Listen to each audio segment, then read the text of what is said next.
तो hello friends, KCC यानी केसरिया computer class के यूट्यूब चैनल पर आपका एक बार फिर से स्वागत है। थर्ड सीजीएल सचिवालय सहायक सेट प्रैक्टिस में, जिसमें 75 क्वेश्चन का सवाल रहता है और ये जीके और साइंस का 75 क्वेश्चन रहता है। सेट नंबर 37 है और 37 के पहले का सेट नंबर अगर आपको देखना है तो केसीसी या केसरिया कंपटीशन क्लास के यूट्यूब चैनल पर जाइए और वहां से अगर सेट नंबर डालिएगा या केसीसी बीएसएससी सेट नंबर डाल के आप वहां से आसानी से देख सकते हैं। इसके अलावा जितना भी हम इसका सॉल्यूशन किए हैं, अगर सॉल्यूशन वाला पीडीएफ चाहिए या विदाउट सॉल्यूशन पीडीएफ चाहिए तो आप हमारे साथ टेलीग्राम चैनल से जुड़ सकते हैं। और टेलीग्राम चैनल का जो नाम है वह केसीसी ऑफिशियल है। केसीसी ऑफिशियल खोलेंगे तो वहां हमारा टेलीग्राम चैनल का ग्रुप आ जाएगा, वहां से आप ज्वाइन करके पीडीएफ प्राप्त कर सकते हैं। इसके अलावा कुछ स्टूडेंट्स ऐसे हैं जो कमेंट कर रहे हैं कि नॉट रीच्ड दिखाता है ये टेलीग्राम चैनल पर, तो आप ऐसा कीजिएगा कि वीडियो के डिस्क्रिप्शन में, जब वीडियो खोलिएगा तो वीडियो के डिस्क्रिप्शन में दिया हुआ है टेलीग्राम चैनल का लिंक, वहां से आपको डायरेक्ट टेलीग्राम चैनल पर ले चला जाएगा। तो वहां से भी आप कनेक्ट हो सकते हैं हमसे और इसका पीडीएफ का मजा ले सकते हैं। फ्रेंड्स, समय बहुत कम है और इस बहुत कम समय में आपको तैयारी बहुत ज्यादा करना है।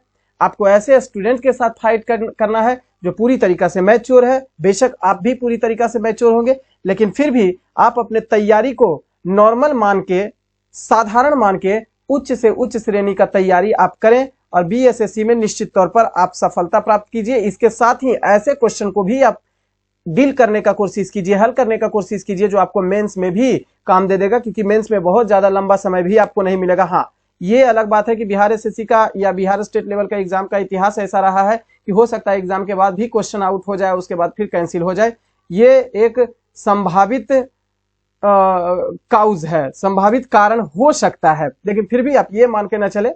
चलिए देखते हैं कैसा रहता है। अगर सब कुछ अच्छा रहा, स्टूडेंट के हित में रहा तो सब कुछ ठीक रहेगा। वो किसी भी प्रकार का, कोई भी प्रकार का धोखाधड़ी ना हो, बढ़िया से तैयारी कंडक्ट हो और बढ़िया से एग्जाम आपका हो। यही आशा के साथ, यही उम्मीद के साथ अपने तैयारी को बरकरार रखिए। देखिए आज का पहला क्वेश्चन देखते हैं। आज का पहला क्वेश्चन है, त्रिस्तरीय यानी ट्री टायर पंचायती राज्य तंत्र में क्या शामिल किया गया है। तो सबसे पहली बात समझेंगे, पंचायती राज्य व्यवस्था, त्रिस्तरीय पंचायती राज्य व्यवस्था की सिफारिश बलवंत राय मेहता समिति के सिफारिश के आधार पर किया गया था और पहली बार राजस्थान के नागौर जिला में 2 अक्टूबर 1959 ईस्वी को पहली बार राजस्थान के नागौर में पंचायती राज्य व्यवस्था को लागू किया गया था। क्लियर। लेकिन इसे संवैधानिक दर्जा जो दिया गया, त्रिस्तरीय पंचायती राज्य व्यवस्था का संवैधानिक दर्जा जो दिया गया, वो 73वां संवैधानिक संशोधन 1993 ईस्वी के दौरान इसे संवैधानिक दर्जा दिया गया और संविधान में इसकी मान्यता दी गई। त्रिस्तरीय पंचायती राज्य व्यवस्था 3 स्तर पर किया जाता है। ग्राम पंचायत होता है, पंचायत समिति होता है और जिला परिषद होता है, जिससे सबसे उच्च जो होता है प्रथम परिषद कहेंगे या कहेंगे पंचायती राज्य व्यवस्था का पहला स्तर जो है जिला परिषद है और जिला परिषद सबसे उच्च स्तर के रूप में है, उच्च स्तर है। क्लियर। और दूसरा जो है सेकेंड स्तर का जो वह है पंचायत समिति या ब्लॉक जिसे कहेंगे, ब्लॉक जिसे कहेंगे। जबकि जो सबसे निम्न श्रेणी का है, सबसे नीचे के श्रेणी का स्तर, वह निचले श्रेणी का स्तर जो है वह है ग्राम पंचायत। तो ग्राम पंचायत, पंचायत समिति और जिला परिषद। क्लियर। नेक्स्ट क्वेश्चन है, ऑप्शन नंबर सी बनता है। नेक्स्ट क्वेश्चन है, एक साइकिल चालक को वृत्तीय गति में किस ओर झुकना चाहिए। ये आपको झुकना चाहिए, केंद्र की ओर आपको झुकना चाहिए।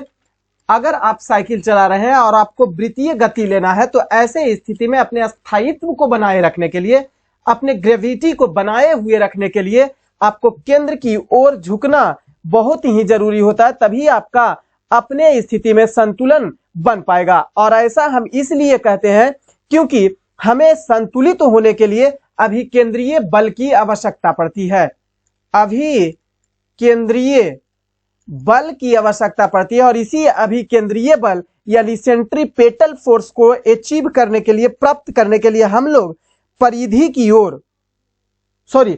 परिधि से केंद्र की ओर झुक जाते हैं। क्लियर।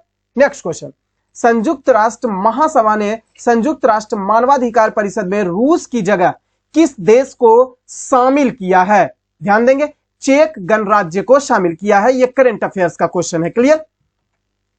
नेक्स्ट क्वेश्चन है, निम्नलिखित में से कौन सी धातु जल के साथ अभिक्रिया करके हाइड्रोजन उत्पन्न इसमें से नहीं करती है?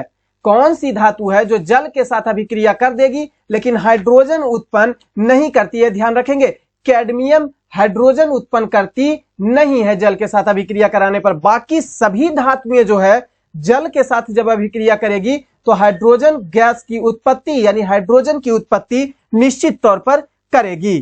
क्लियर? नेक्स्ट क्वेश्चन है, देश की पहली एकीकृत सौर ऊर्जा व जल विद्युत परियोजना डगमारा परियोजना किस राज्य में है? ध्यान देंगे, डगमारा परियोजना किस राज्य में है? तो डगमारा परियोजना जो है बिहार के सुपौल में स्थित है। बिहार के सुपौल जिला में स्थित है, जो नेपाल से सटा हुआ बिहारी जिला है। क्लियर? तो बिहार के सुपौल जिला में डगमारा परियोजना स्थित है। नेक्स्ट क्वेश्चन है, पौधे में पाए जाने वाले हार्मोन्स के विषय में असत्य कथन इसमें से कौन सा है? ध्यान देंगे, ऑप्शन दिया है, पादप हार्मोन पौधे की वृद्धि को नियंत्रित करता है, बिल्कुल सही है। क्लियर? जी बिल्कुल सही है। दूसरा, पादप हार्मोन के 5 वर्ग होता है, यह भी सही है। ऑक्सिन हार्मोन बीज रहित फलों का उत्पादन करने में सहायक होता है, यह भी सही है। और इंसुलिन पादपों में वृद्धि कारक हार्मोन होता है। यह इंसुलिन पादप हार्मोन न होके यह जीवित मानव में पाया जाने वाला एक प्रकार का हार्मोन होता है, इंसुलिन हार्मोन। क्लियर? जो अग्नाशय के बीटा सेल से स्रावित होता है, हमारे शरीर में शर्करा की मात्रा को नियंत्रित करता है, जिसके कारण से डायबिटीज कंट्रोल रहता है। क्लियर? तो ये आपका पादप हार्मोन के बारे में कथन गलत हो जाएगा। नेक्स्ट क्वेश्चन है, हाल ही में गृह मंत्री अमित शाह द्वारा राष्ट्रीय साइबर फॉरेंसिक प्रयोगशाला NCFL का उद्घाटन कहां किया गया है? ध्यान देंगे, हैदराबाद में किया गया है। नेक्स्ट क्वेश्चन है, निम्नलिखित किस कर की प्राप्तियां राज्यों के बीच नहीं बांटी जा सकती है? यानी कौन सा ऐसा टैक्स होता है जो केंद्र सरकार के द्वारा वसूल किया जाता है और राज्य सरकार के साथ साझेदारी नहीं करके डायरेक्ट पूरी रूप से केंद्र सरकार ही अपने पास रख लेती है? तो आय कर पर जो अधिभार होता है, अधिशेष होता है, वह केंद्र सरकार वसूल भी करती है, लेकिन राज्य के बीच इसका बंटवारा केंद्र सरकार नहीं करती है। टोटल का टोटल केंद्र सरकार का ही यह हिस्सा में जाता है। क्लियर? अब देखेंगे अधिभार क्या होता है। इससे थोड़ा सा आपको कंफ्यूज हो रहा होगा कि अधिभार क्या होता है। तो अधिभार जो होता है वो मूल कर जो होते हैं, मूल टैक्स जो होते हैं, फंडामेंटल टैक्स जो होता है, उस पर आरोपित किया जाने वाला अतिरिक्त कर होता है। यानी आय कर जो वसूल किया जा रहा है ना, इस पर भी अतिरिक्त जो टैक्स लिया जाएगा उसे ही अधिभार कहा जाता है। और इस अधिभार पर राज्य सरकार के बीच केंद्र सरकार साझेदारी नहीं करती है बंटवारा में। क्लियर? नेक्स्ट क्वेश्चन, देश का कौन सा राज्य 2001 से 11 के दशक में साक्षरता दर में सबसे अधिक वृद्धि दर्ज की है? डायरेक्ट इसको पूछ लेना चाहिए कि दशकीय साक्षरता दर प्रतिशत सर्वाधिक कहां वृद्धि हुई है। क्लियर? तो आपका सही आंसर जो होगा ऑप्शन नंबर सी, बिहार में साक्षरता दर में सबसे अधिक वृद्धि दर्ज की गई है दशकीय वृद्धि के तौर पर। क्लियर? नेक्स्ट क्वेश्चन है, मोरक्को देश का यात्री इब्न बतूता पहन के जूता किसके शासनकाल में भारत आया था? ध्यान देंगे, मोहम्मद बिन तुगलक MBT के शासनकाल में पहली बार इब्न बतूता 1333 ईस्वी में, ध्यान देंगे, मोहम्मद बिन तुगलक का शासनकाल जो रहा था वो रहा था 1325 ईस्वी से लेकर 1351 ईस्वी तक। क्लियर? और इसी के बीच 1333 ईस्वी में इब्न बतूता जो था वह भारत आया था। ध्यान देंगे, यह अफ्रीका यानी मोरक्को देश का निवासी था और इन्होंने अपनी पुस्तक लिखा यात्रा वृत्तांत। ये इब्न बतूता का यात्रा वृत्तांत जो है वह रेहला के नाम से एक पुस्तक है। इन्होंने यात्रा वृत्तांत को रेहला नामक पुस्तक में प्रकाशित किया है और भारत के बारे में एवं मोहम्मद बिन तुगलक के शासनकाल की व्यवस्था के बारे में बहुधा वर्णन किया है। क्लियर? ध्यान देंगे, मोहम्मद बिन तुगलक के शासनकाल में इब्न बतूता को, इसी के शासनकाल में इब्न बतूता जो मोरक्को का निवासी था, इसको दिल्ली का काजी नियुक्त किया था मोहम्मद बिन तुगलक ने। क्लियर। नेक्स्ट क्वेश्चन, आर्थिक सर्वेक्षण 2021 से 22 के अनुसार कृषि एवं संबद्ध क्षेत्रों में वर्ष 2021-22 में कितने प्रतिशत की कितने प्रतिशत की दर से वृद्धि दर्ज करने का अनुमान लगाया गया है? ध्यान देंगे, 3.9% वृद्धि दर्ज करने का अनुमान है 2021-22 में। Clear. Next question, Swami Dayanand Saraswati द्वारा आर्य समाज की स्थापना किया गया था। ध्यान देंगे, आर्य समाज की स्थापना स्वामी दयानंद सरस्वती के द्वारा 1875 ईस्वी में किया गया था। स्मॉल डेट की अगर बात करेंगे तो 10 अप्रैल 1875 ईस्वी में आर्य समाज की स्थापना स्वामी दयानंद सरस्वती के द्वारा बंबई में किया गया था। बंबई में आर्य समाज की स्थापना की गई थी।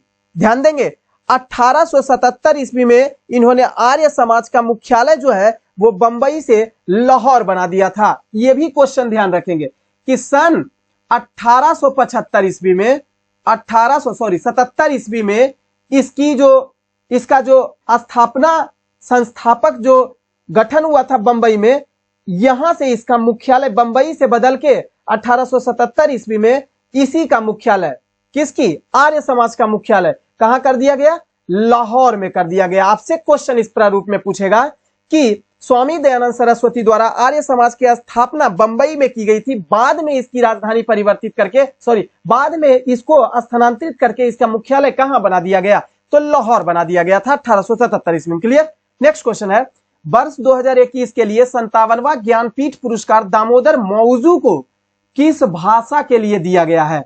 अब ध्यान देंगे, दामोदर मौजू को किस भाषा के लिए 57वां ज्ञानपीठ पुरस्कार दिया गया है? तो कोंकणी भाषा के लिए ज्ञानपीठ पुरस्कार प्रदान किया गया है दामोदर मौजू को। ध्यान देंगे, 2020 और वर्ष 2021 के लिए क्रमशः 56वां और 57वां ज्ञानपीठ पुरस्कार जो है उसकी घोषणा एक साथ की गई। 2020 के लिए असमिया साहित्यकार, ध्यान देंगे इसमें 2020 और 21 वाला दोनों साथ दिया गया, तो 2020 में जो 56वां दिया गया या असमिया भाषा के लिए प्रदान किया गया 2020 का 56वां ज्ञानपीठ पुरस्कार। क्लियर। और यह किन्हें प्रदान किया गया? तो नीलमणि फुक्कन को प्रदान किया गया। यह भी ध्यान रखेंगे, नीलमणि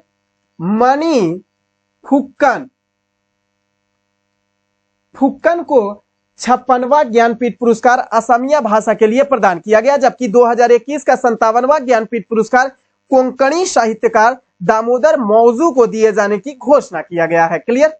नेक्स्ट क्वेश्चन है, नालंदा विश्वविद्यालय में किस विदेशी यात्री ने अध्ययन इसमें से नहीं किया था? अब किया था वाला में नहीं, बल्कि नहीं किया था कौन? तो युआन चुआंग ने किया था, धर्मा स्वामिनी ने किया था, इत्सिंग किया, लेकिन इब्न बतूता जो 1333 ईस्वी मोहम्मद बिन तुगलक के शासनकाल में मोरक्को से आया था, इन्होंने नालंदा विश्वविद्यालय में अध्ययन नहीं किया था। रेहला इनकी अपनी यात्रा वृत्तांत से लिखी हुई पुस्तक है जो मोहम्मद बिन तुगलक के शासनकाल में और दिल्ली सल्तनत के बारे में, इतिहास के बारे में जानकारी देता है। क्लियर। नेक्स्ट क्वेश्चन है, फीफा अंडर 17 महिला विश्व कप का आयोजन 2022 में किस देश में किया गया है?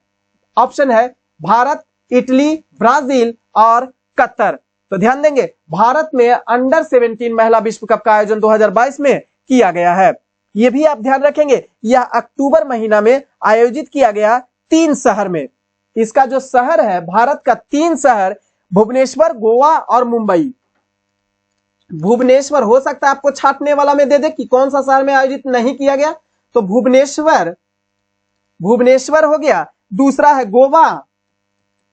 गोवा और तीसरा जो है वह है मुंबई में आयोजित किया गया था। 3 शहर में आयोजित किया गया था, इसका ध्यान रखेंगे। अंडर 17 महिला विश्व कप 2022 में के अधिकाधिक अगर शुभंकर की बात करें तो शुभंकर अगर देखा जाए,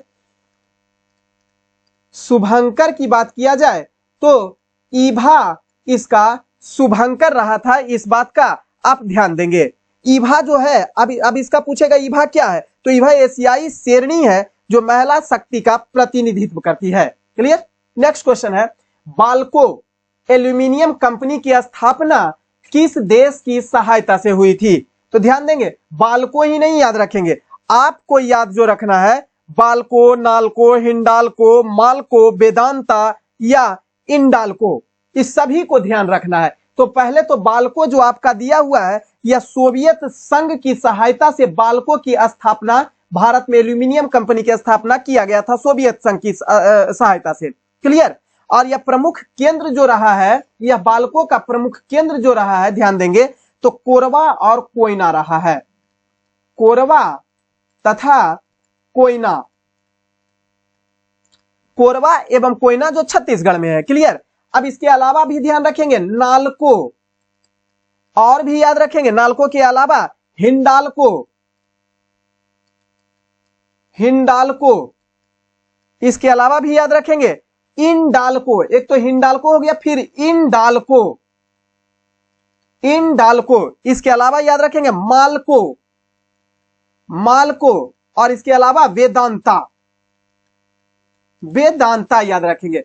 नाल्को जो है वह किस देश की सहायता से, तो फ्रांस देश की सहायता से नाल्को की स्थापना किया गया।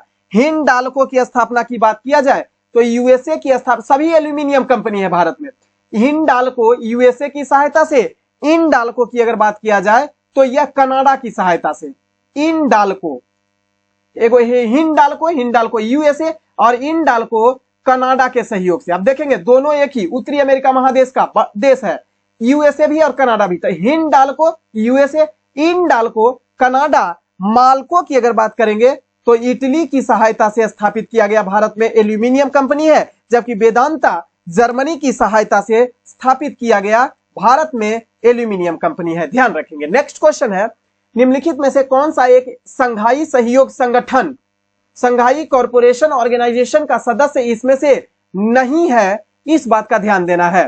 क्लियर। तो आपका नहीं है में आ जाएगा, ऑप्शन दिया है रूस, कजाकिस्तान, यूक्रेन, भारत। तो यूक्रेन जो है वो संघाई सहयोग संगठन का सदस्य देश नहीं है। क्लियर। जिसे एससीओ के रूप में जाना जाता है, संघाई कॉरपोरेशन ऑर्गेनाइजेशन।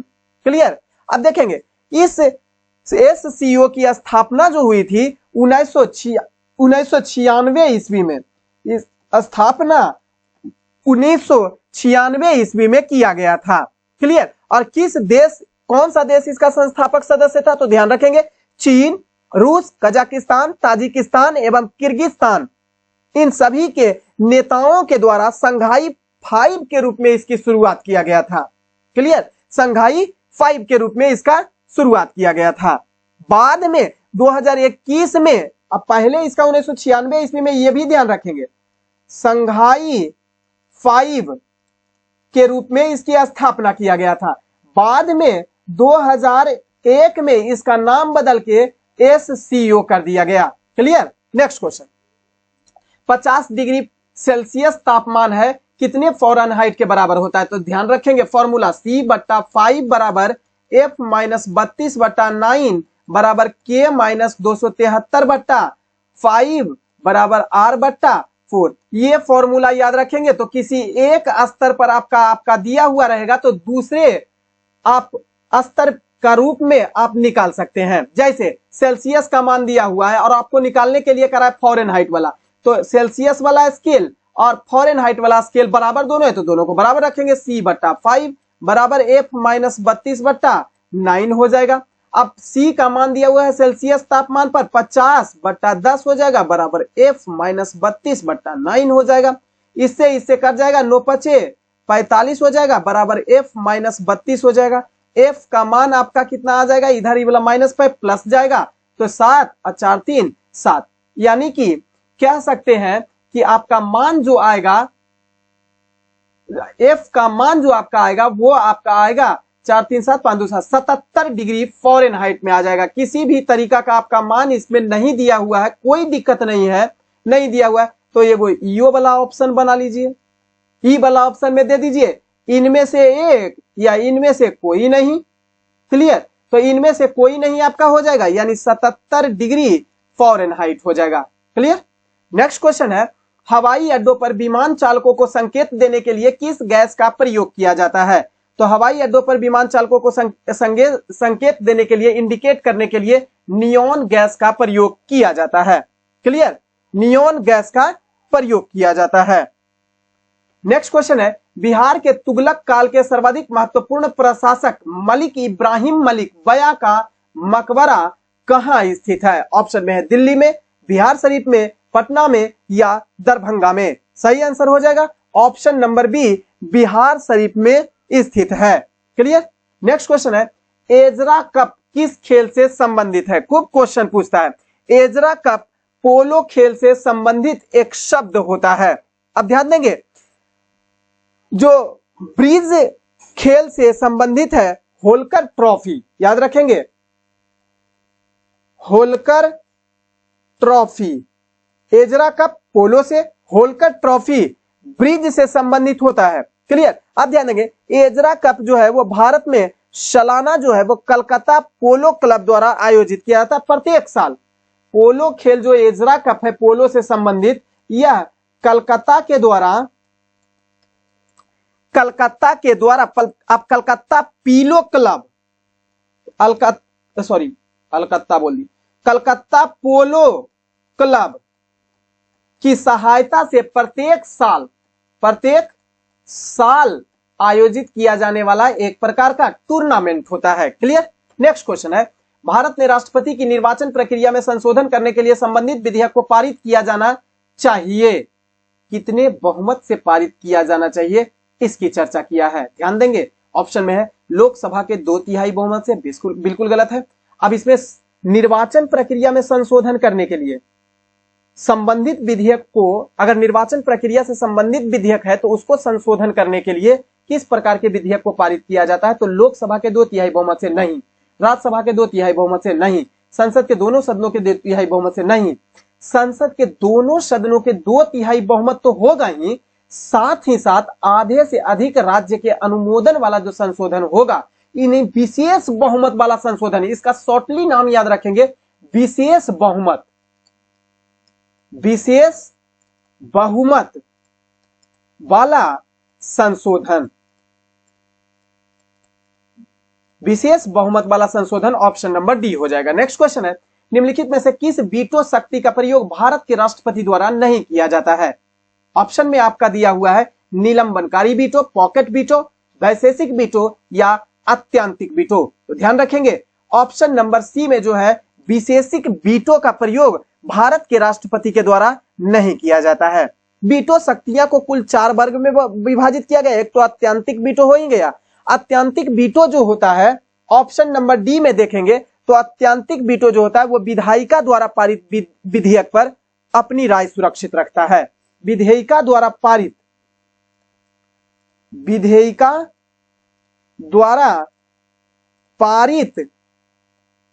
विधेयक पर अपनी राय सुरक्षित रखता है। क्लियर। सुरक्षित रखता है, इसे ही अत्यंतिक वीटो कहा जाता है। अब ध्यान देंगे pocket veto, option number B में जो दिया हुआ है पॉकेट वीटो। पॉकेट वीटो क्या होता है? तो विधायिका द्वारा पारित विधेयक पर कोई निर्णय नहीं करना। अज्ञानी जैल सिंह नामक राष्ट्रपति के द्वारा पहली बार पॉकेट वीटो का इस्तेमाल किया गया था।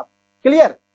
ध्यान देंगे कि विधायिका द्वारा पारित विधेयक, विधायिका द्वारा, बड़ा इंपॉर्टेंट क्वेश्चन इस समय, विधायिका द्वारा पारित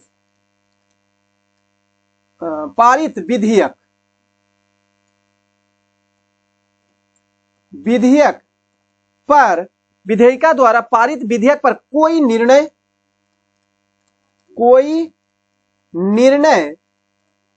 नहीं लेना। ये राष्ट्रपति का तीनों के तीनों जो विधेयक होते हैं ना वो राष्ट्रपति प्रयोग करता है। निलंबनकारी वीटो क्या होता है? तो यह विधायिका द्वारा साधारण बहुमत से निरस्त किया जा सके। विधायिका द्वारा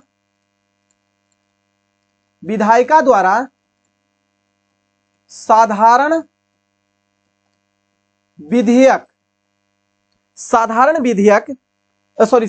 बहुमत, विधेयक नहीं, साधारण बहुमत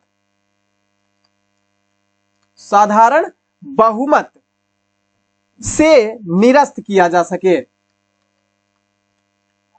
निरस्त किया जा सके। ये तीनों प्रकार का वीटो होता है, जबकि विशेषिक वीटो जो होता है, जो विधायिका द्वारा उच्च बहुमत से निरस्त किया जा सके, तो यह भारत के राष्ट्रपति के द्वारा वैशेषिक वीटो का प्रयोग नहीं किया जाता। इस चीज का आप ध्यान रखेंगे। क्लियर। नेक्स्ट क्वेश्चन है, नीति आयोग द्वारा जारी बहुआयामी गरीबी सूचकांक 2021 के अनुसार बिहार की कितनी प्रतिशत जनसंख्या गरीब है? ध्यान देंगे, ऑप्शन में आपका दिया हुआ है 51.91%। इतना ही प्रतिशत जनसंख्या जो है वह गरीब है। यह नीति आयोग द्वारा जारी बहुआयामी गरीबी सूचकांक 2021 के अनुसार यह आंकड़ा जारी किया गया है। क्लियर। नेक्स्ट क्वेश्चन है, निम्नलिखित राज्यों को उनके गठन के वर्ष के आधार पर आपको सजाना है।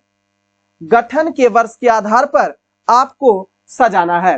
तो ध्यान रखेंगे, जो नागालैंड है, नागालैंड राज्य का गठन जो हुआ था 1 दिसंबर 1963 ईस्वी को हुआ था। 1 दिसंबर 1963 ईस्वी को हुआ था। अगर दूसरा हम बात करें हिमाचल प्रदेश का, तो 25 जनवरी 1971 ईस्वी को। मणिपुर की अगर यदि जो बात करें तो मणिपुर 21 जनवरी 1972 ईस्वी में इसकी स्थापना हुई। सिक्किम की अगर हम बात करें तो 16 मई 1975 को, जबकि मिजोरम की अगर यदि जो बात करें तो 20 फरवरी 1987 को, 20 फरवरी 1987 ईस्वी को इसकी स्थापना हुई थी। अब तो क्रम पर आसानी से सजा सकते हैं। पहले वाला आ जाएगा कौन? 63 वाला। दूसरा जो आ जाएगा वो 71 का, फिर 72 का, फिर 75 का और तब 87 का, यानी क्रम में ही दिया हुआ है। पहले नागालैंड, हिमाचल प्रदेश, मणिपुर, सिक्किम और मिजोरम। 1 2 3 4 आपका सही हो जाएगा। नेक्स्ट क्वेश्चन है, चंपारण आंदोलन मुख्यतः किसके विरोध में था? ध्यान देंगे, चंपारण आंदोलन किसके विरोध में किया गया आंदोलन था? तो ध्यान देंगे, मोतिहारी जिला, पश्चिमी चंपारण के मोतिहारी में नीलहर खेती के सपोर्ट में जो किसानों को जबरदस्ती नील की खेती करने के लिए जबरदस्ती किया जाता था अंग्रेजों के द्वारा, तो इसी के विरोध में चंपारण आंदोलन का आयोजन किया गया था महात्मा गांधी के द्वारा। इसका नेतृत्व किया गया, जबकि महात्मा गांधी को बुला के कौन लाए? बुला के लाए राजकुमार शुक्ल, जो बिहार के किसान नेता थे, बिहार में बुला के लाए। और चंपारण सत्याग्रह भारत में महात्मा गांधी के द्वारा शुरू किया गया पहला सत्याग्रह था और पूरी तरीका से सफल सत्याग्रह था। क्लियर। और इसी सत्याग्रह के सफल हो जाने के बाद गांधी जी को महात्मा की उपाधि दिया गया था रविंद्रनाथ टैगोर के द्वारा। ध्यान रखेंगे। नेक्स्ट क्वेश्चन है, भारत के महान न्यायवादी के संबंध में निम्नलिखित कथनों पर कौन सा सही नहीं है? महान न्यायवादी के बारे में ध्यान देंगे, संविधान के अनुच्छेद 76 में महान न्यायवादी की चर्चा किया गया, बिल्कुल सही है। वह केंद्रीय कैबिनेट का सदस्य होता है और संसद की कार्यवाही में भाग ले सकता है। संसद की कार्यवाही में तो भाग ले सकता है, लेकिन कैबिनेट का सदस्य होता है, यह बात गलत हो जाएगा। तो आपका ऑप्शन नंबर बी ही गलत हो जाएगा। बाकी ऑप्शन नंबर सी, या राष्ट्रपति के प्रसाद पर्यंत पर धारण करते हैं, बिल्कुल सही है। या लोकसभा के किसी समिति का सदस्य हो सकता है, समिति का सदस्य हो सकता है। क्लियर। नेक्स्ट क्वेश्चन, वित्तीय आपात कितने समय के लिए लागू किया जाता है? ध्यान देंगे, कितने आपात यानी अधिकतम समय। अभी तक तो भारत में किसी भी प्रकार का वित्तीय आपात की चर्चा नहीं किया गया, अभी तक वित्तीय आपात भारत में नहीं लगाया गया है। वित्तीय आपात की चर्चा भारतीय संविधान के अनुच्छेद 360 में किया गया। 3 प्रकार की आपातकालीन व्यवस्था है भारत में, राष्ट्रीय आपात, राजकीय आपात और वित्तीय आपात। तो वित्तीय आपात अभी तक भारत में कभी भी नहीं लगाया गया, जिसकी चर्चा भारतीय संविधान के अनुच्छेद 360 में किया गया। और इसकी कोई अधिकतम अवधि जो है वह नहीं तय की गई है। क्लियर। हाँ, प्रारंभिक अवधि तय की गई है, प्रारंभिक अवधि जो है वो तय की गई है, यानी 2 महीना, न्यूनतम 2 महीना तक लगाया जा सकता है और 2 महीना के बाद पुनः फिर से इसका संसद में पारित करके अगले समय के लिए लागू किया जा सकता है। और इसी तरीका से 2 महीना के बाद या 6 महीना के लिए बढ़ाया जा सकता है। लेकिन अधिकतम कितना समय तक यह जा सकता है, इसकी कोई भी चर्चा भारतीय संविधान में नहीं किया गया है। नेक्स्ट क्वेश्चन है, निम्नलिखित में से कौन निर्धारित करता है कि कोई विधेयक धन विधेयक है या नहीं है? तो लोकसभा अध्यक्ष यह निर्णय करता है कि कोई भी विधेयक धन विधेयक है या नहीं। इसकी चर्चा भारतीय संविधान का अनुच्छेद 110 अनुच्छेद का प्रयोग करके लोकसभा का अध्यक्ष यह निर्णय लेता है। क्लियर। नेक्स्ट क्वेश्चन है, निम्न में कौन एक स्थानीय सरकार के कार्यों में नहीं आता है? स्थानीय सरकार का कार्य इसमें से कौन नहीं है? ध्यान देंगे, ऑप्शन है लोक स्वास्थ्य आता है, सफाई आता है, सार्वजनिक उपयोग की सेवाएं ये भी आता है स्थानीय सरकार के अंतर्गत। लेकिन सार्वजनिक व्यवस्था को बनाए रखने के लिए, अब हुआ चाहे तो कैसा भी व्यवस्था हो, आर्थिक व्यवस्था हो, कानूनी व्यवस्था हो, राजनयिक व्यवस्था हो, किसी भी प्रकार का व्यवस्था हो, स्थानीय सरकार के अंतर्गत यह शामिल नहीं किया जाता है। तो ऑप्शन नंबर डी आपका बिल्कुल सही होगा। नेक्स्ट क्वेश्चन है, भारत में फ्रांसीसियों ने अपना सबसे पहला कारखाना निम्नलिखित में से कहां लगाया था? फ्रांसीसियों के द्वारा। ऑप्शन है सूरत, पुलिकट, कोचीन या कासिम बाजार। तो सूरत में अपना पहला कारखाना जो है वो फ्रांसीसियों के द्वारा, फ्रांसीसी ईस्ट इंडिया कंपनी के द्वारा किया गया था। ध्यान देंगे, फ्रांसीसी ईस्ट इंडिया कंपनी की जो स्थापना होती है, फ्रांसीसी ईस्ट इंडिया कंपनी FEEC, इसकी स्थापना की बात करें तो 1664 ईस्वी में इसकी स्थापना किया गया था। अब किसके द्वारा इसकी स्थापना किया गया था यह भी ध्यान रखेंगे। तो इसकी स्थापना जो किया गया था कोलवर्ट के द्वारा किया गया था, कोलवर्ट के द्वारा किया गया था। भारत में फ्रांसीसी कारखाना फ्रैंक कैरो के द्वारा, अब भारत में इसकी जो कारखाना हुई सूरत में, फ्रैंक कैरो द्वारा सूरत में पहली कारखाना की स्थापना सन 1668 ईस्वी, स्थापना के 4 साल के बाद 1668 ईस्वी में सूरत में स्थापित किया गया। क्लियर। नेक्स्ट क्वेश्चन है, भारत के संबंधित उद्देशिका में निम्नलिखित में से शब्दावली जिस अनुक्रम में दी गई है वही क्रम आपको बताना है। अगर आपको भारतीय संविधान का प्रस्तावना याद है तो निश्चित तौर पर आप याद रख सकते हैं, हम भारत के लोग भारत को एक संपूर्ण प्रभुत्व संपन्न समाजवादी पंथनिरपेक्ष लोकतंत्रात्मक गणराज्य बनाने के लिए तथा इसके समस्त नागरिकों को सामाजिक, आर्थिक, राजनीतिक न्याय, विचार, अभिव्यक्ति, विश्वास, धर्म और उपासना की स्वतंत्रता, प्रतिष्ठा और अवसर की समता प्राप्त करने के लिए उन सब में व्यक्ति की गरिमा, राष्ट्र की एकता और अखंडता को सुनिश्चित करने वाली बंधुता को बढ़ाने के लिए दृढ़ संकल्प होकर अपनी इस संविधान सभा में आज तारीख 26 नवंबर मिति मार्क्सिस्ट शुक्ल सप्तमी 2006 विक्रमी एतद द्वारा अंगीकार, अधिनियमित और आत्मसमर्पित करते हैं। तो पहला ही अक्षर आपका आ गया संपूर्ण प्रभुत्व संपन्न समाजवादी पंथनिरपेक्ष एवं लोकतंत्रात्मक गणराज्य, जो ऑप्शन नंबर ए में दिया हुआ है। नेक्स्ट क्वेश्चन है, UNEP united nation energy programme का मुख्यालय इनमें से क्या होता है? यूनाइटेड नेशन एनवायरनमेंट प्रोग्राम का मुख्यालय इनमें से कहां है?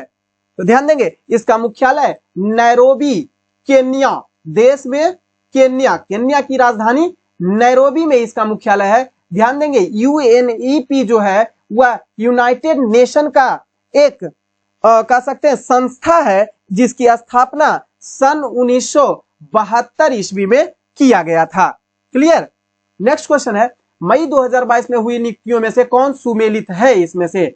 तो एलिजाबेथ बोर्न फ्रांस की दूसरी महिला प्रधानमंत्री बनी है, यह बिल्कुल ही सही है मई 2022 के अनुसार। एंथनी अल्बनीज ऑस्ट्रेलिया के नए प्रधानमंत्री बनाए गए, बिल्कुल सही है। विनय कुमार सक्सेना दिल्ली के नए उपराज्यपाल, यह भी सही है। और हसन शेख महमूद सोमालिया के नए राष्ट्रपति बनाए गए, यह भी सही है। तो प्रयुक्त में से सभी आपका सही है। नेक्स्ट, वर्षा की मात्रा निर्भर करती है, किस पर निर्भर करती है वर्षा की मात्रा? ऑप्शन में हवा के दबाव पर, वायुमंडल में नमी पर निर्भर करता है। आपका ऑप्शन नंबर बी ही सही है, वायुमंडल में नमी की मात्रा पर वर्षा निर्धारित होती है।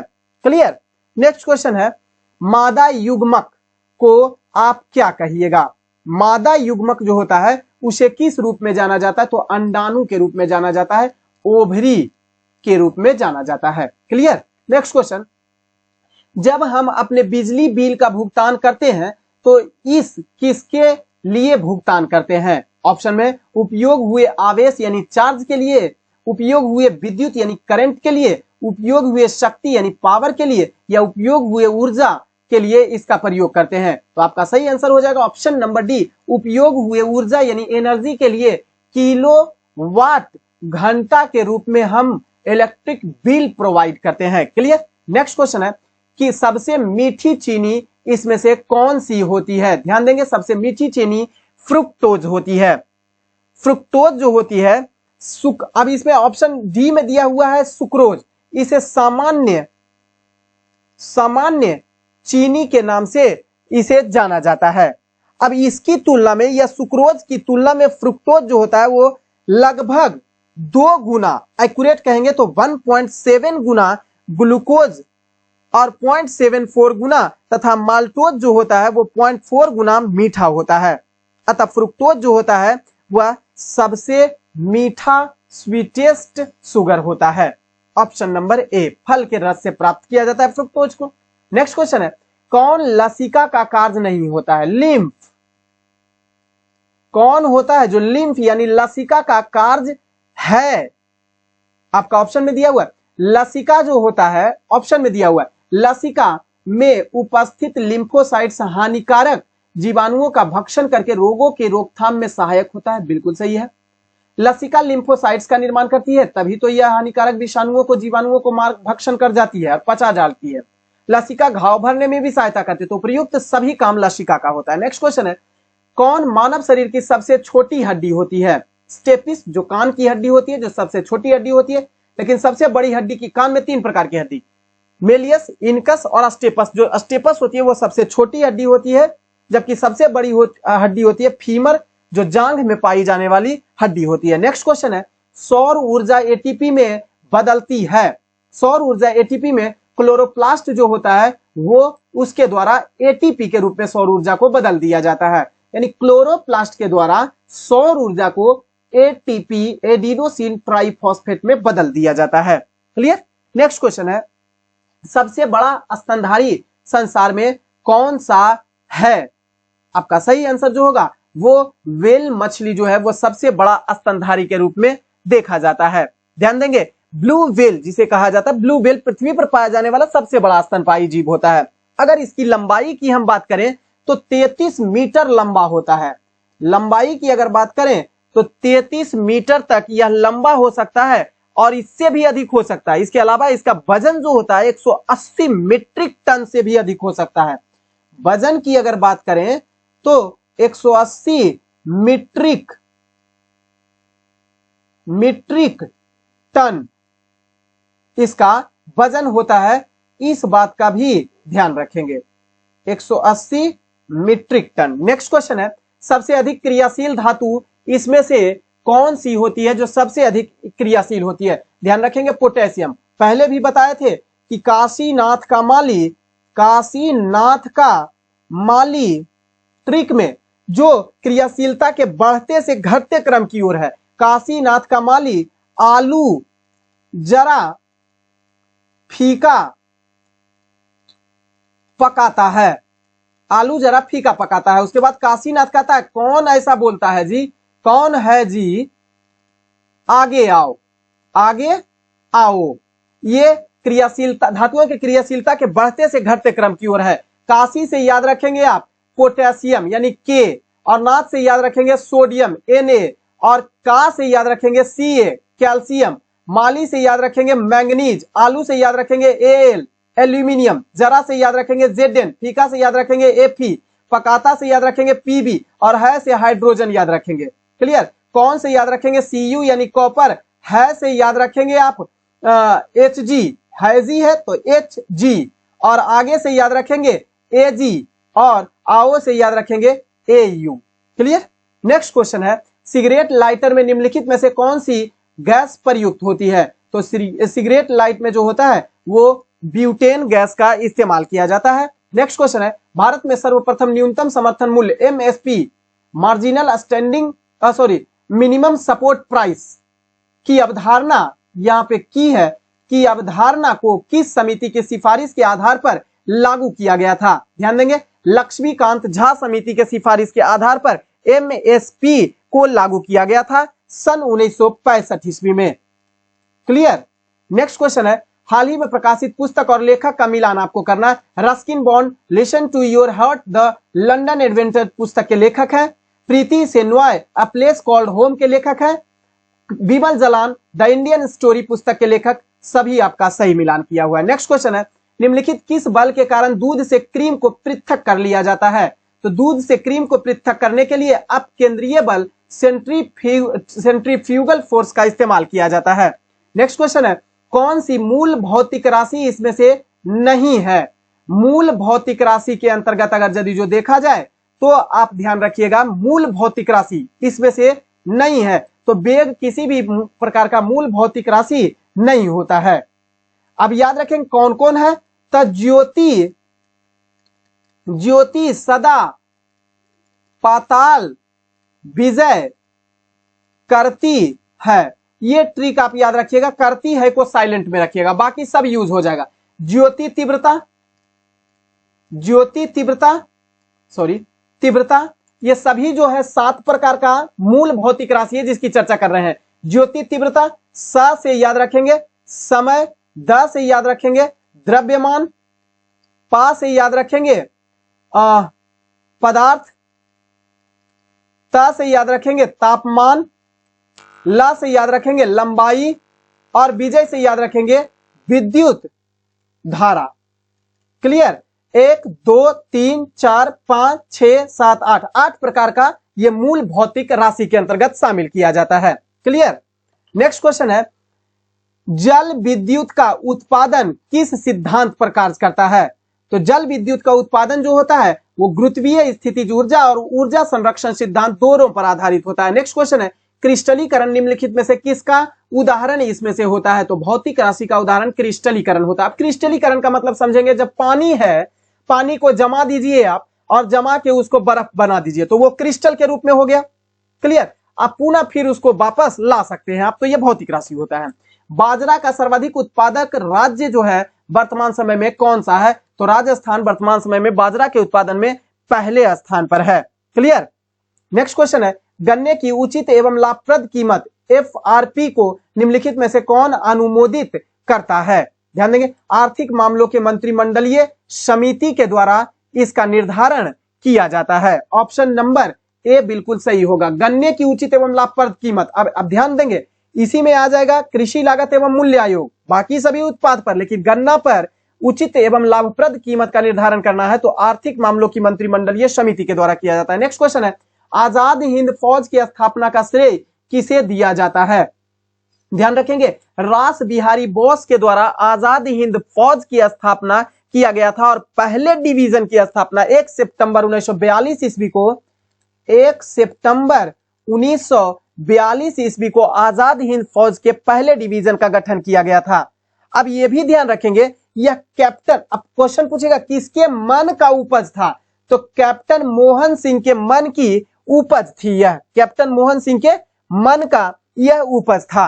क्लियर? लेकिन सफलतापूर्वक स्थापना का श्रेय जो दिया जाता है वो रास बिहारी बोस के द्वारा 1 सितंबर 1942 ईस्वी को। नेक्स्ट क्वेश्चन है, कौन सी महत्वपूर्ण घटना जलियांवाला बाग नरसंहार के तुरंत पूर्व में घटित हुई थी, यानी पहले घटित हुई थी? कौन सी? जलियांवाला बाग हत्याकांड जो हुआ था, ध्यान रखें 13 मार्च 1919 ईस्वी को, 13 मार्च 1919 ईस्वी को, सॉरी 13 मार्च बोलिए, 13 अप्रैल को, 13 अप्रैल 1919 ईस्वी को। अब रौलट एक्ट पारित हुआ था 19 मार्च 1919 ईस्वी को, उसी के विरोध में 13 अप्रैल 1919 ईस्वी को जलियांवाला बाग में जो अमृतसर में स्थित है वहां पर जनसभा आयोजित किया जा रहा था, वहीं पर जलियांवाला नरसंहार हुआ था, गोली चलाने का आदेश दिया गया और गोली चलाया गया। तो इसके पूर्व जो घटना घटित हुई थी उसकी ओर ध्यान देंगे तो रौलट एक्ट, ऑप्शन में है B Rowlatt act. Rowlatt act की घटना जो घटी थी या इसे बनाया गया था, ध्यान रखेंगे 19 मार्च 1919 ईस्वी में, इसी के विरोध में यह किया गया। नेक्स्ट क्वेश्चन है, हाल ही में हुए निधन एवं संबंधित क्षेत्र से कौन आपका सुमेलित है? लियोनिद क्रावचुक यूक्रेन के राष्ट्रपति का निधन हुआ। अब्दुल गफ्फार चौधरी बांग्लादेश के क्रांतिकारी भाषा आंदोलन गीत के गीतकार थे। और एंड्रयू साइमंड्स ऑस्ट्रेलिया के पूर्व क्रिकेटर, जिन्हें कहा जाता था ये मैच जीतना नहीं छीनना जानते हैं। तो ये तीनों के तीनों आपका मिलान बिल्कुल सही है। नेक्स्ट क्वेश्चन है, निम्नलिखित में से कौन क्रिप्स मिशन के साथ कांग्रेस के आधिकारिक वार्ताकार इसमें से थे? सही आंसर है पंडित जवाहरलाल नेहरू एवं Maulana Abul Kalam Azad, option number C. Next question है कथनों पर कौन सा कथन इसमें से असत्य कथन है, इसकी पहचान करना है। सभी कथन पहले पढ़ना पड़ेगा। रॉबर्ट क्लाइव बंगाल के प्रथम गवर्नर जनरल थे, यही बात आपका जो है वो असत्य है। ध्यान देंगे, रॉबर्ट क्लाइव जो थे वो बंगाल के प्रथम गवर्नर जनरल नहीं थे, तो ये बात आप ध्यान रखेंगे। क्लियर। नेक्स्ट क्वेश्चन है किस वंश का शासन सबसे दीर्घकालिक रहा था, यानी सबसे लंबा चला था। तो ध्यान देंगे तुगलक वंश का शासन जो रहा था वह सबसे लंबा शासन रहा था, जो ध्यान देंगे 1320 ईस्वी से लेकर, तुगलक वंश 1320 ईस्वी से लेकर 1412 ईस्वी तक तुगलक वंश का शासनकाल रहा था। गुलाम वंश का शासनकाल अगर देखा जाए तो 1200, पहला वंश दिल्ली सल्तनत का 1206 ईस्वी से लेकर 1290 ईस्वी तक रहा था। जबकि खिलजी वंश की बात करें तो 1290 ईस्वी से लेकर 1320 ईस्वी तक रहा था। और लोधी वंश की अगर यदि जो बात करें तो लोधी वंश 1451 ईस्वी से लेकर 1526 ईस्वी तक, 1526 ईस्वी तक। तो ध्यान रखेंगे तुगलक वंश सबसे लंबा रहा। कौन सी सभ्यता अपने नगर नियोजन के लिए सबसे प्रसिद्ध सभ्यता थी? तो सिंधु घाटी सभ्यता नगर नियोजन की। आप ध्यान देंगे सिंधु घाटी सभ्यता को शहर निर्माण वाली सभ्यता कहा जाता है। पहली नगर निगम बनाने की योजना सिंधु घाटी सभ्यता का ही देन है। नेक्स्ट क्वेश्चन है कौन सा बाघ अभ्यारण्य अरुणाचल प्रदेश में स्थित है? Option number A Pakhui one जीव अभ्यारण्य जो है वो अरुणाचल प्रदेश में स्थित है। क्लियर। बाघ रिजर्व से घोषित किया गया 1999 से 2000 के बीच में घोषित किया गया था। ध्यान देंगे ओरंग वन जीव अभ्यारण्य जो है वो असम में स्थित है। डंफा जो है वो अरुणाचल प्रदेश में है, अरुणाचल प्रदेश में है। इंद्रावती बाघ जीव अभ्यारण्य जो है वो छत्तीसगढ़ में है। नेक्स्ट क्वेश्चन है बिहार के किस जिला को वर्मी कंपोस्ट का जनक माना जाता है? ध्यान देंगे वर्मी कंपोस्ट का जनक बिहार के बेगूसराय जिला को माना जाता है। नेक्स्ट क्वेश्चन भारत का सबसे बड़ा बंदरगाह इसमें से कौन सा है? तो मुंबई बंदरगाह जो है वो भारत का सबसे बड़ा बंदरगाह है। क्लियर। सबसे बड़ा बंदरगाह मुंबई बंदरगाह है। नेक्स्ट क्वेश्चन है अब ध्यान देंगे भारत के बड़े बंदरगाहों की श्रेणी की बात किया जाए तो भारत में कुल 13 बड़े बंदरगाहों को श्रेणी का दर्जा दिया गया है। नेक्स्ट क्वेश्चन है 2023 में 15वां पुरुष हॉकी विश्व कप का आयोजन कहां किया जाएगा? 2023 में 15वां पुरुष हॉकी, अब ध्यान देंगे भारत में इसका आयोजन किया जाएगा। 2023 में पुरुष हॉकी विश्व कप का आयोजन किया जाएगा। क्लियर। भारत में सबसे बड़े मीठे पानी की झील कौन सी है? भारत में सबसे बड़े मीठे पानी की झील जो है वो जम्मू कश्मीर का बूलर झील है। ध्यान देंगे आप जम्मू कश्मीर का बूलर झील सबसे बड़े मीठे पानी की झील के अंतर्गत शामिल किया जाता है जो जम्मू कश्मीर में स्थित है। ध्यान देंगे तुलबुल परियोजना इसी झील पर स्थित है, इससे रिलेटेड है तुलबुल परियोजना जो झेलम नदी पर है। तुलबुल परियोजना जो है वो झेलम नदी पर इसी बूलर झील के अंतर्गत शामिल किया जाता है। क्लियर। नेक्स्ट क्वेश्चन है बैंकॉक में आयोजित उबेर कप 2022 किस देश ने जीत लिया है? तो उबेर कप 2022 का उबेर कप जो है बैंकॉक में आयोजित किया गया था और इसे जीत लिया है दक्षिण कोरिया ने इसे जीत लिया है। नेक्स्ट क्वेश्चन है दक्षिण गोलार्ध में पवन के बाईं ओर विचलन किस कारण से संभव हो पाता है? ध्यान देंगे यह पृथ्वी के घूर्णन के कारण ऐसा संभव हो पाता है कि दक्षिणी गोलार्ध में पवन अपनी बाईं ओर और उत्तरी गोलार्ध में पवन अपनी दाईं ओर घूम जाती है। क्लियर। नेक्स्ट क्वेश्चन है भारत की समुद्री सीमा के संबंध देश कितने हैं? यानी समुद्री सीमा से लगा हुआ भारत से कितने देश हैं? तो कुल 7 देश हैं जो भारत से समुद्र सीमा से जुड़े हुए हैं। अब वो कौन कौन से हैं इस चीज को भी ध्यान रखेंगे। तो पाकिस्तान, फिर याद रखेंगे मालदीव, श्रीलंका, याद रखेंगे बांग्लादेश, फिर याद रखेंगे म्यांमार, फिर याद रखेंगे थाईलैंड और इंडोनेशिया, थाईलैंड और Indonesia, Indonesia. Clear. Next question है, कौन कौन अवसादी चट्टान इसमें से नहीं है?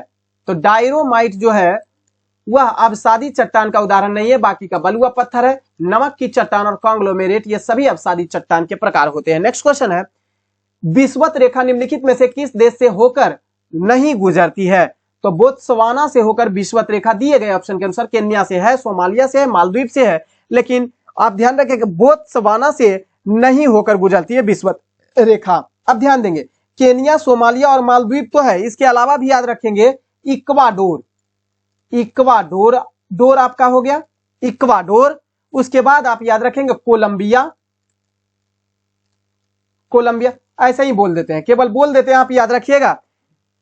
विषुवत रेखा से होकर गुजरने वाला देश जो है वो इक्वाडोर है, कोलंबिया है, ब्राजील है, गेबोन है, कांगो गणराज्य है, इसके अलावा लोकतांत्रिक कांगो गणराज्य है, युगांडा है, केन्या है, सोमालिया, मालदीव, इंडोनेशिया तथा किरीबाती जो है वो विषुवत रेखा यहां से इन देशों से होकर गुजरती है। क्लियर।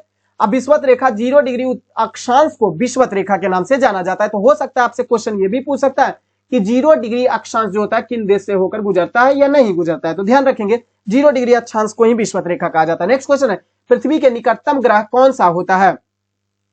तो शुक्र जो है वो पृथ्वी का सबसे निकटतम ग्रह होता है। ऊपर से क्रम देखेंगे तो बुध सूर्य से निकटतम के आधार पर दूरी के अनुसार देखेंगे, बुध, शुक्र, पृथ्वी, मंगल, बृहस्पति, शनि, अरुण और वरुण होता है। नेक्स्ट क्वेश्चन है, नगर निगम का अध्यक्ष कौन होता है? ध्यान देंगे, नगर निगम का अध्यक्ष जो होता है वो महापौर होता है।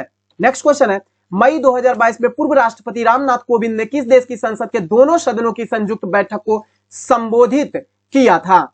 जमैका के दोनों सदनों की संयुक्त बैठक का संबोधन किया था मई 2022 में पूर्व राष्ट्रपति रामनाथ कोविंद ने। नेक्स्ट क्वेश्चन है, भारत में आम चुनाव किस सिद्धांत पर आधारित होता है? ऑप्शन नंबर बी, प्रादेशिक प्रतिनिधित्व के आधार पर आम चुनाव का प्रतिनिधित्व किया जाता है। भारत में पहला आम चुनाव जो हुआ था वह 1951 से 52 ईस्वी में हुआ था। नेक्स्ट क्वेश्चन है, सुपरनोवा क्या होता है? तो सुपरनोवा जो होता है वो एक विस्फोटी तारा होता है। नेक्स्ट क्वेश्चन है, कौन भारत के प्रथम मुख्य न्यायाधीश थे? भारत के प्रथम मुख्य न्यायाधीश H.J. कानिया यानी हीरानंद जे कानिया भारत के प्रथम मुख्य न्यायाधीश थे, जबकि सुकुमार सेन जो थे वो भारत के प्रथम चुनाव आयुक्त थे। सुकुमार सेन प्रथम चुनाव आयुक्त। और अगर गणेश वासुदेव मावलंकर की बात करेंगे, जीवी मावलंकर की बात करेंगे, तो लोकसभा के प्रथम अध्यक्ष जीवी मावलंकर थे। क्लियर। तो ये 75 क्वेश्चन बीएसएससी का सेट प्रैक्टिस, कैसा सेट प्रैक्टिस लगा ये जरूर कमेंट बॉक्स में बताइएगा। कोई कमी रहता है तो जरूर इसको पूर्ति करने के लिए आप हमें कमेंट कर सकते हैं, कोई प्रॉब्लम नहीं है। टेलीग्राम चैनल से जरूर जुड़ जाइएगा, क्योंकि इसका विदाउट आंसर वाला और आंसर डिस्कशन के साथ पीडीएफ आपको लेना है तो आप टेलीग्राम चैनल से जुड़ जाइएगा। टेलीग्राम चैनल का लिंक डिस्क्रिप्शन में दिया हुआ है, वीडियो के डिस्क्रिप्शन में जाइएगा, लिंक दिया हुआ है। फॉलो ऑन टेलीग्राम चैनल दिया हुआ है और टेलीग्राम चैनल का लिंक है, वहां से आप डायरेक्ट टेलीग्राम चैनल से जुड़ सकते हैं। क्लियर। तो आज की सेवा को देते विराम, शेष की चर्चा करेंगे अगले किसी सेट प्रैक्टिस में। तब तक के लिए खुश रहिए, मुस्कुराते रहिए और अपनी तैयारी को और बेहतर बनाइए। बहुत बहुत धन्यवाद।